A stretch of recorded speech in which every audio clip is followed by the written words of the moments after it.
but with a finger in my ass. Not into it.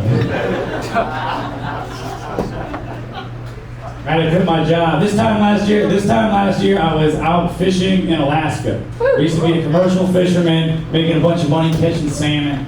But I had to quit that job so I could be here telling you guys jokes. I'm an idiot. I got a new job. You know what's funny though? It's actually like I've been told I look like a fisherman. Yep. Who fishes for Suboxone. Fucked up. It's kind of what I look like. It's more true than I wish it was. But I got this new job. I'm doing a masonry work. So I work with like a bunch of old like pieces of shit all day.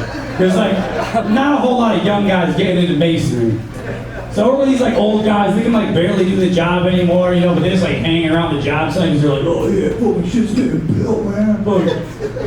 Talk a lot of shit, you know, you swing a hammer like a girl. Because they're a little sexist. But they're like, they're working like a slug. You keep that up, they'll be here until next December. So they didn't say slug because they're a little racist too. These guys love me though. They love me. I used to be in the military, commercial fish for salmon. They're like, Kent, you're such a man's man. These guys love a man's man. Which is ironic because they're a pretty homophobic bunch. You know, it's kind of like weird when like a 65-year-old dude's like trying to double down, but like, oh, I got someone killed back in the day. It's like he did something gay at a party 30 years ago and he's still doubling down. Like, I'm straight as hell, I'm gonna push you. It's like, yeah, all right, buddy. All right. But these old guys are always trying to like look cool to me for whatever reason. So they tell me stories of their past. And so they were telling me like back in the 80s, they were smoking crack. I was like, I don't know if that's cool, but I'll listen up. And apparently when you smoke crack, like when it's gone, you're very sad.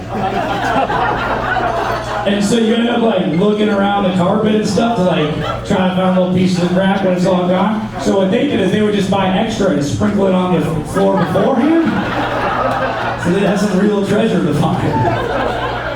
I was like, yeah, I don't know if that's cool, but that's funny. These guys are pieces of shit. I had to go to Home Depot.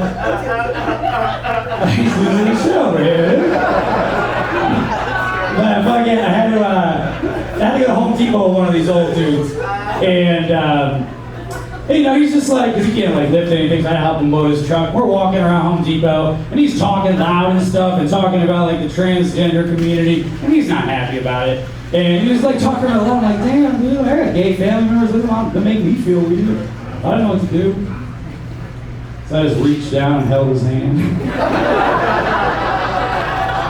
And I whispered in his ear, it's a new world. And he had a heart attack and died. You're welcome, faggots. Happy Pride Month.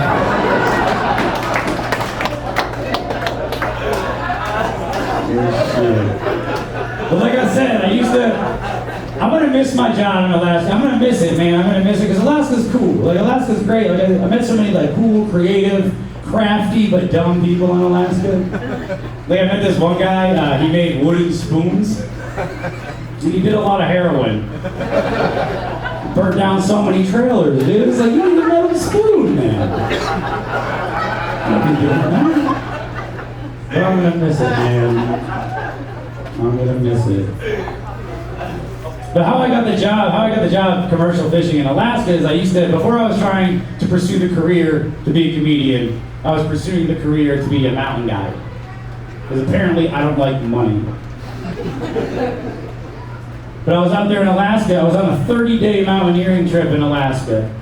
You know, that's 30 days. It's a lot of pooping in the woods. There's bears in Alaska, so it's kind of scary sometimes, you know? So one day I went out, had to go take a poop, found a good spot, beautiful view, and I could tell bears had been there because like the grass is all laid down, like they had been sleeping there, but they weren't there right now. Beautiful view. I'm like, I'm gonna take a little poop right now. I just like squatting out, ooh, and then I heard some rustling in the bushes. Like, what the fuck was that? Nothing. Squeeze out somewhere, and I heard it again. What the fuck? It was a bear. So I started jerking off. And the bear ran away. Fight, flight, or have yourself a little J.O. session and see what happens. That's not a true story. I wasn't even pooping. Everybody else was just setting up camp. I was just going to the woods to jerk off. It's really just a story about the most scenic orgasm I've ever had. I came where bears sleep. That's cool. It's kind of like Goldilocks and the Three Bears, you know? Like the little bear comes back, he's like, looks like somebody came in my bed. Looks like somebody came in my bed too. I get all 3 beds. It was 30 days. I was pent up. I fucking shooting loads. But yeah, I was trying to be a rock climbing guide for a while, so I was living out in Utah. You know, I moved out there, I was rock climbing guiding, and I had to stop that because I ended up having a lot of mental health issues when I was out there, and I had to move home. And I didn't have the mental health issues until after suffering a traumatic brain injury. You know, I was out climbing, long day, went out with the boys afterwards, and it happened to anybody. Like I slipped and I fell, and I slammed my face against the table, covered in cocaine. Repeatedly. For about a year. It really fucked up my mental health. Been there. A lot of people are like, Kev, you're a crazy dude. But they'd be wrong, because I don't even identify as dude. I identify as Winnie the Pooh. Think about it. Loves nature, a little bit silly, kind of known for having a honey problem. Honey's drugs. Winnie the Pooh once woke up after a long honey banger, you know, slamming him down, woke up twice the size that he was the day before. What does he do? He looks himself in the mirror, goes, hop down, touch the ground when you're in the mood for more honey. So that's reckless, Winnie the Pooh. And then what does he do? He goes around his whole apartment, searches all his honey pots, scrapes them out like, oh bother. Looks like somebody ate all the honey. It's like somebody needs to be honest with themselves, Pooh Bear. And then what does he do? He goes to his best friend Rabbit's house and tries to steal his honey. And he gets stuck in the door, looking like a damn fool. And you don't want to get stuck, because you know what happens when you get stuck. We've seen it on the internet, you know, reaching in there like, oh my God, I'm stuck. And you get fucked. So luckily for Winnie the Pooh Bear, he had his good friends. You know, he had his friends that pulled him out. Because otherwise, those heffalumps and woozles would have been all up in that ass. The moral of the story is you can do as many drugs as you want as long as you have good friends to pull you out when you get stuck. Have a good night, everybody.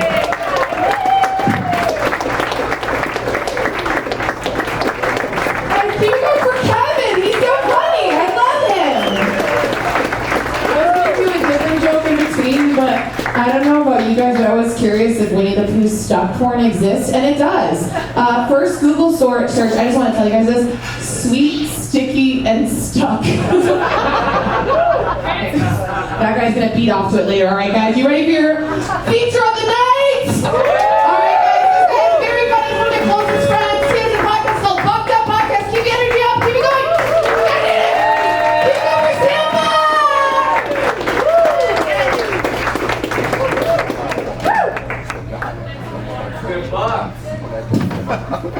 That guy wants to fuck me.